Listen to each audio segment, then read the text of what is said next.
Pun kula baleni nggih saking awal wal maqalatu rabi'ah kula terangno ya. An Nabi Bakrin Siddiq radhiyallahu anhu dawe adzulumatu khamsun. Dawe Abu Bakar kegelapan itu ada 5. Iki mergo Abu Bakar wong saleh, nek kegelapan yo luwih akeh. Dadi ora pati apal nek jumlahe akeh ora pati apal. Roe muk pira? 5. Nah, zaman akhir ora trimo 5 ribuan napa? Ribuan. Nomor siji hubud dunya, seneng dunya. Seneng dunya macam-macam, seneng pangkat, seneng apa saja yang tidak mengantarkan ke akhirat. Iku darani napa? Dunya atau apa saja yang murahan iku darani dunya. Kalau terangno definisi dunya, dunya kata dana ya dunu-dunuan. Ana sing ulama nasrib sangka dania, dania terus ditakhfif hamzah dadi daniah. Daniah terus ditakhfif hamzah dadi ya daniyah. Daniyah terus ngikuti wazan fu'la jadi dunya. Jadi anggar barang sing hina iku jenenge napa? Dunya.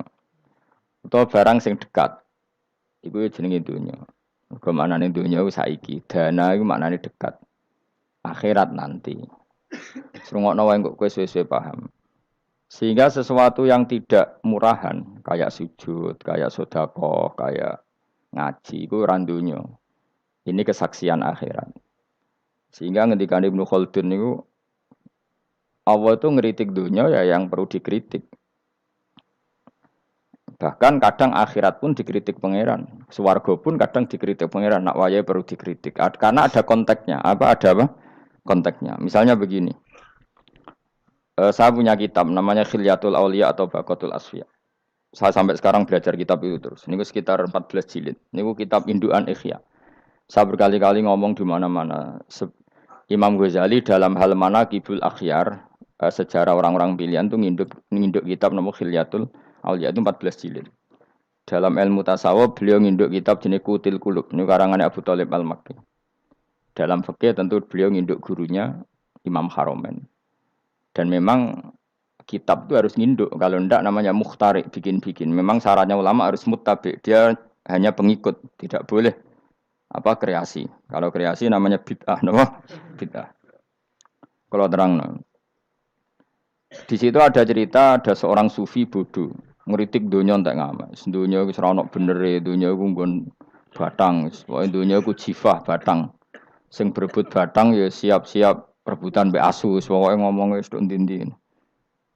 Sayyidina Umar itu agak tersinggung dengan makalahnya orang sufi yang bodoh ini. Ya rata-rata orang sufi memang bodoh. Kecuali gelem ngaji fikih. Setelah ngomong ngalor ngidul dunia ku swelek terus dekne biasa lah wong sufi terus milih dhewean terus orang lakoni popo, ngerti-ngerti lesu. Kok mangan wae lesu. Orang sufi kan gitu. Singkat cerita terus Umar agak marah tapi beliau masih bisa mengendalikan diri terus kata beliau, "Sal sayyidah." Sal hada sayyid. Kamu tanya hada sayyid, maksudnya sayyid dalam bahasa dulu itu ya orang terhormat. Dalam bahasa zaman era itu maknanya sayyid itu masih apa? Sadat maksudnya bukan Habib, bukan. Kalau dalam bahasa Arab dulu itu memang kalau Habib itu ya Nabi, kalau Sayyid Sadatus Sufia itu belum pasti maknanya apa? Habib ya, tokoh-tokoh yang diikuti dalam apa? Makalahnya, dalam apa? Makalahnya. Terus kata Ubay bin Ka'ab, dan ini menurut saya benar sekali, dan kamu harus mengikuti Ubay bin Ka'ab. Dia adalah termasuk 6 sahabat yang dipuji Nabi min ahlil Quran, apa? Yang dipuji Nabi min ahlil apa? Quran. Kata Ubay bin Ka'ab, lalu Anda masuk surga karena apa? Lalu Anda masuk neraka karena apa? Lalu Anda dapat ridho Allah karena apa?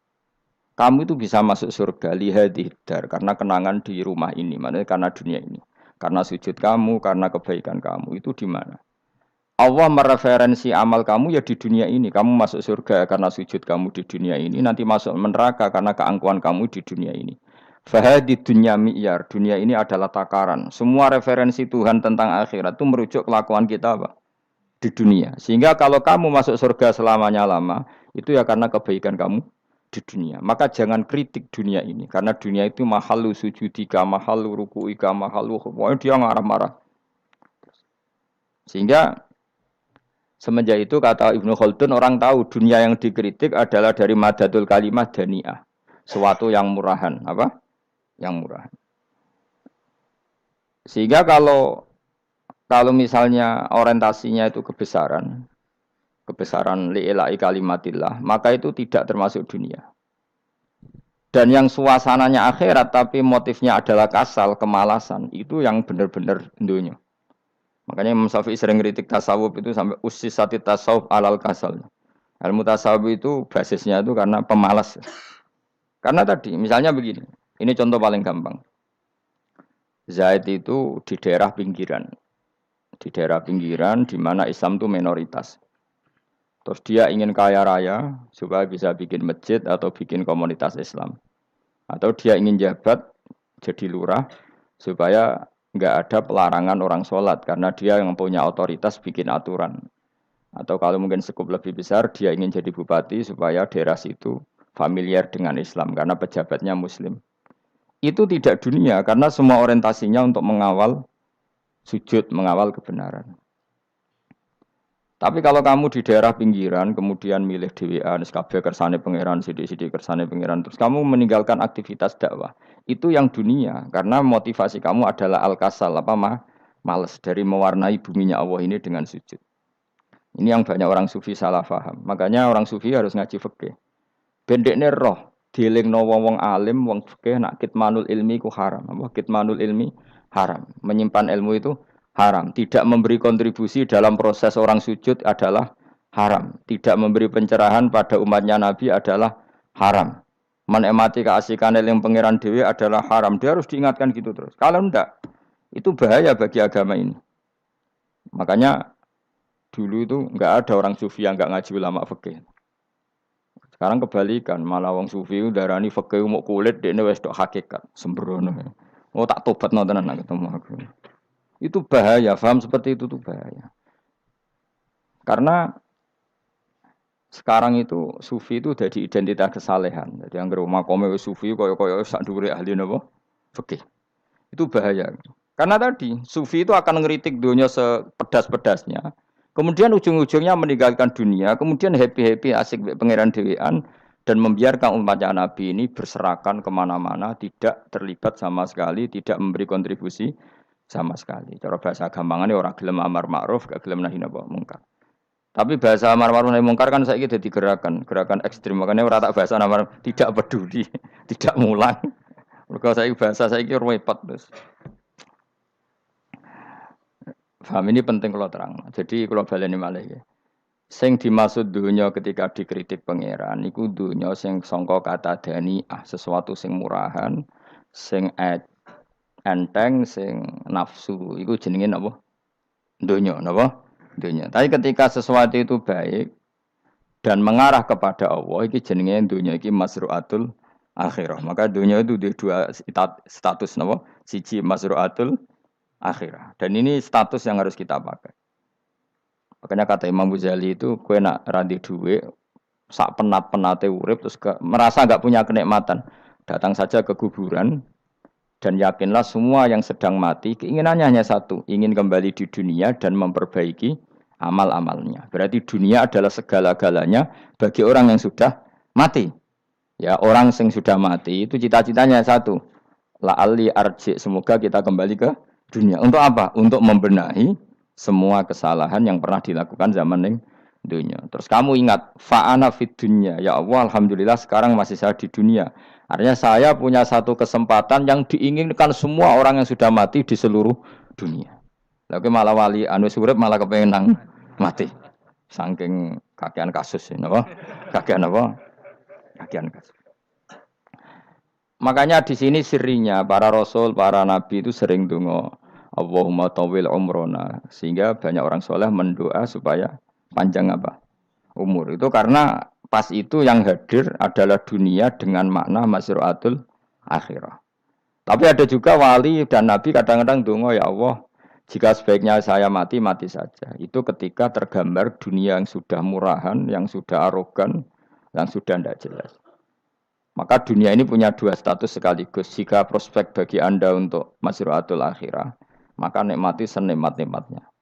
Tapi jika bagi Anda ini sudah menjadi ladang maksiat apa-apa, maka jadikan dunia ini tempat tobat. Karena akhirat itu enggak ada apa-apanya dibanding dunia. Jadi akhirat itu hanya mereferensi dunia, mereferensi dunia. Ini penting kula aturno. Kadang-kadang wong sufi ku menyen goblok ora iso ngaji. Dia nganggep dunia mbek akhirat itu penting akhirat, tapi cara maknaninya salah. Lho kowe nganti ning akhirat mlebu swarga itu karena apa coba? Amal zaman di mana? Di dunia. Berarti penting mana dunia sama akhirat?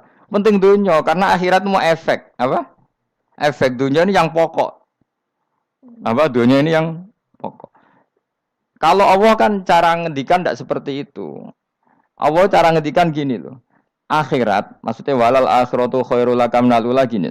Sesuatu yang berorientasi akhirat dan kemudian menjadikan kamu nyaman di akhirat itu khairul laka minal ula, itu lebih baik ketimbang dunia. Ora kok kowe nak ning dunia nak sepemelek ning akhirat apik ora ngarang ngono, nak ning dunia melek ning akhirat luwih parah. Kayak melaratem cek ngene iki kan. Tapi kan cek iso ngopi, cek iso mangan tengkleng. Sebenarnya akhirat gak iso blas. Dunyel-unyel malaikat ngawur.